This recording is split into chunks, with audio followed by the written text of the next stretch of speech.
అందరికి నమస్కారం. ఏదైతే ఈరోజు మన జనసేన పార్టీ అధ్యక్షుల వారు ఏదైతే కమిటీ ఇచ్చారో ఆ కమిటీకి నేను నాకేం జరిగిందో పూర్తి వివరణ ఇవ్వడం జరిగింది. అదేవిధంగా పార్టీ అధ్యక్షులు గౌరవ శ్రీ పవన్ కళ్యాణ్ గారు ఏదైతే రాష్ట్ర ఉప ముఖ్యమంత్రిగా ఉన్నారో ఆయన నిర్ణయం తీసుకుంటారు. ఆయన నిర్ణయం తీసుకున్న తర్వాత నేను మళ్ళీ మరొక మారి ప్రెస్ మీట్ పెట్టి ఇంకా పూర్తిగా ఇస్తా అని చెప్పి మీడియా మిత్రులందరికీ తెలియజేస్తాను. మరొకసారి మీ మీద ఒక కేసు నమోదని తెలిసింది. ఇప్పుడేదో కేసు నమోదు ఇప్పుడు కావచ్చు, ముందు కావచ్చు, ఇప్పుడు కావచ్చు, ఇంకా ముందు కావచ్చు, లేకపోతే ఇంకా రాబోయే గంటలు కావచ్చు, రోజులు కావచ్చు, ఎన్ని కేసులైనా ఎదుర్కోవడానికి నేనున్నాను. నేనే ఎదుర్కొంటా.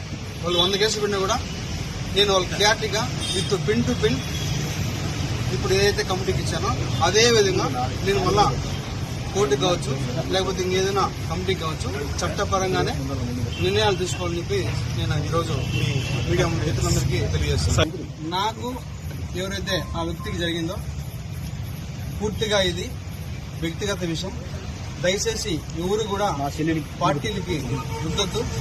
ముఖ్యంగా జనసేన పార్టీ అనే పేరు ఎత్తకుండా వ్యక్తిగత జరిగిన విషయం కాబట్టి వ్యక్తిగతంగానే నేను కమిటీకి సబ్మిట్ చేస్తాను. కమిటీ ఏదైతే మన పార్టీ చెప్తారో అదేవిధంగా పార్టీ కూడా నాకు చెప్తారో ఆ చెప్పిన తర్వాతే నేను ముందుకెళ్తాను.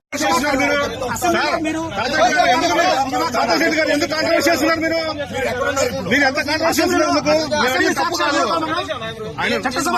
సార్ ఆయన మళ్ళీ రెగ్యులర్ గా ఎప్పుడు చెప్పండి. ఎప్పుడైతే కమిటీ నుంచి పార్టీ నుంచి ఆదేశాలు వస్తాయో మరి అప్పుడే నేను ప్రజల్లోకి వస్తాను. సార్ మీ అసెంబ్లీ వీడియో నిజమా కాదా? అసెంబ్లీ వీడియో మీరు నిజమా కాదని మీరు చూశారు. దానికి కూడా నేను కమిటీకి ఒక క్లారిటీ ఇచ్చాను. ప్రూఫ్స్ కూడా సబ్మిట్ చేశాను. కమిటీ ఏదైతే డెసిషన్ తీసుకున్న తర్వాత మళ్ళీ నేను ఒకసారి ప్రెస్ మీట్ పెట్టి ప్రతి ఒక్క మీడియా మిత్రుడికి నేను విడమర్చి విత్ ప్రూఫ్స్ తో కూడా మళ్ళీ సబ్మిట్ చేస్తాను.